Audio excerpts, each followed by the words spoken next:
भगवान श्री राम का पावन चरित्र, जिन्होंने राम राज्य की स्थापना की थी। कहा जाता है दोस्तों, राम राज्य जैसा शासन आज तक पृथ्वी पर दोबारा स्थापित नहीं हुआ, क्योंकि भगवान श्री राम जैसे नीतियों और मर्यादाओं का पालन करना कोई और मनुष्य के बस की बात नहीं। इसलिए आज के समय में राम राज्य की स्थापना करना मुश्किल है, बल्कि असंभव है। नमस्कार दोस्तों, तो चलिए जानते हैं भगवान श्री राम के पावन चरित्र के बारे में कि उन्होंने कैसे राम राज्य की स्थापना की थी। तो शुरुआत यहां से करते हैं। देवताओं की प्रार्थना से साक्षात परब्रह्म परमात्मा भगवान श्री हरि ही अपने अंश से 4 रूप धारण करके राजा दशरथ के यहां पुत्र के रूप में पैदा हुए थे। उनके नाम थे राम, लक्ष्मण, भरत और शत्रुघ्न। भगवान श्री राम एवं लक्ष्मण को गुरु विश्वामित्र जी वन में अपने साथ ले गए। श्री राम ने ऋषि मुनियों को अभय प्रदान किया, उन्हें सताने वाले और उनके यज्ञ में विघ्न डालने वाले राक्षसों का संहार किया। पत्थर बनी माता अहिल्या का उद्धार किया। इसके बाद वे सीता स्वयंवर में जनकपुरी जाके पहुंचे। वहां पर शिव जी का रखा हुआ धनुष तोड़कर सीता जी के साथ विवाह किया। बाद में तीनों भाइयों के विवाह भी वहीं पर हुए। विवाह के बाद प्रभु अयोध्या पधारे। अयोध्या लौटते समय प्रभु राम की मार्ग में परशुराम जी से भेंट हुई, जिन्होंने 21 बार पृथ्वी पर से क्षत्रिय का नामो निशान मिटा दिया था। भगवान ने उनके बढ़े हुए गर्व को नष्ट किया। राम माता कैकेयी और पिता की आज्ञा के अनुसार वन गए। श्री राम वन में विभिन्न ऋषि मुनियों के आश्रम में गए। रावण द्वारा सीता माता का हरण हुआ। राम सुग्रीव जी की मैत्री हुई। राम ने बलि का वध किया। किष्किंधा का राज्य सुग्रीव को वापस दिलाया। वानरों की सहायता से सेतु बंध का काम निर्माण हुआ। वानर सेना समुद्र के उस पार गई। राम की वानर सेना और रावण की राक्षस सेना में द्वंद्व युद्ध हुआ। अंत में श्री राम ने रावण का वध किया। लंका के शासक के रूप में विभीषण को नियुक्त किया। रावण वध के बाद प्रभु श्री राम अयोध्या लौटे। श्री राम का राज्याभिषेक हुआ। अयोध्या में राम राज्य की स्थापना हुई।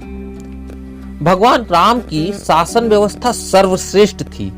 राज्य का संचालन कैसे किया जाता है, यह किसी को सीखना है तो श्री राम की नीतियों एवं मर्यादाओं को आत्मसात करके सीखा जा सकता है। श्री राम ने एक आदर्श सामाजिक व्यवस्था स्थापित की थी। आदर्श समाज के लिए सर्वप्रथम मानव को स्वयं आदर्श बनना पड़ता है। चारित्रिक एवं नैतिक उत्थान करना होता है। जब तक मनुष्य मानव उचित गुणों से अलंकृत नहीं होगा, उसकी सोच एवं उसके विचार सभी मनुष्यों को एक नजर से एक बराबर नहीं देखेंगे या सभी मनुष्यों के लिए एक बराबर विचार नहीं होंगे, तब तक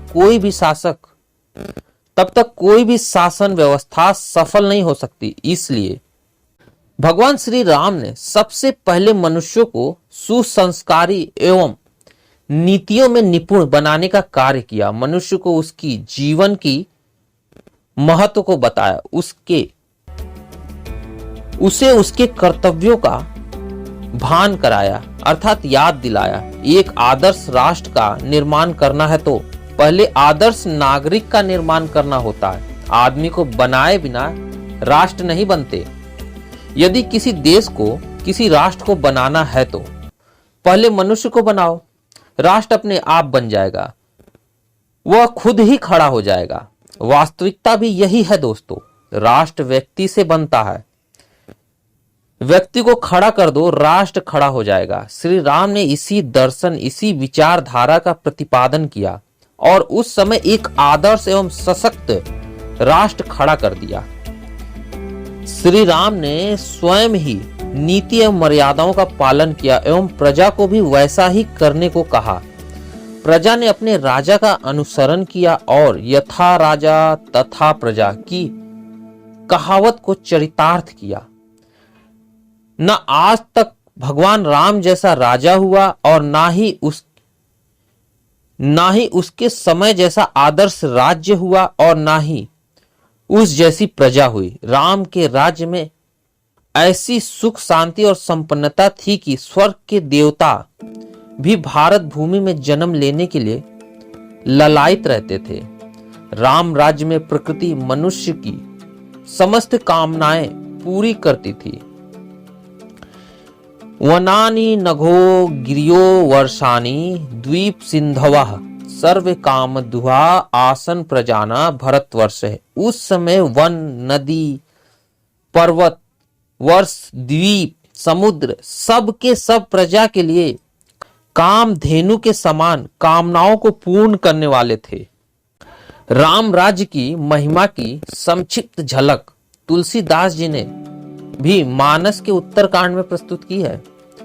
कहते हैं, देहिक देविक भौतिक तापा राम राज नहीं कोहुई व्यापा सब नर करही परस्पर प्रीति चलही स्वधर्म नीरत श्रुत नीति चरहु चरण धर्म जग माही परही रहा सपनेहु अगनाही अल्प मृत्यु नहीं कौनो ही पीरा सब सुंदर सब बिरज शरीरा नाही दरिद्र को दुखी ना दीना नाही कोहू अबुध ना लांछन हीना सब गुण्य पंडित सब ज्ञानी सब कृतज्ञ नाही कपट सयानी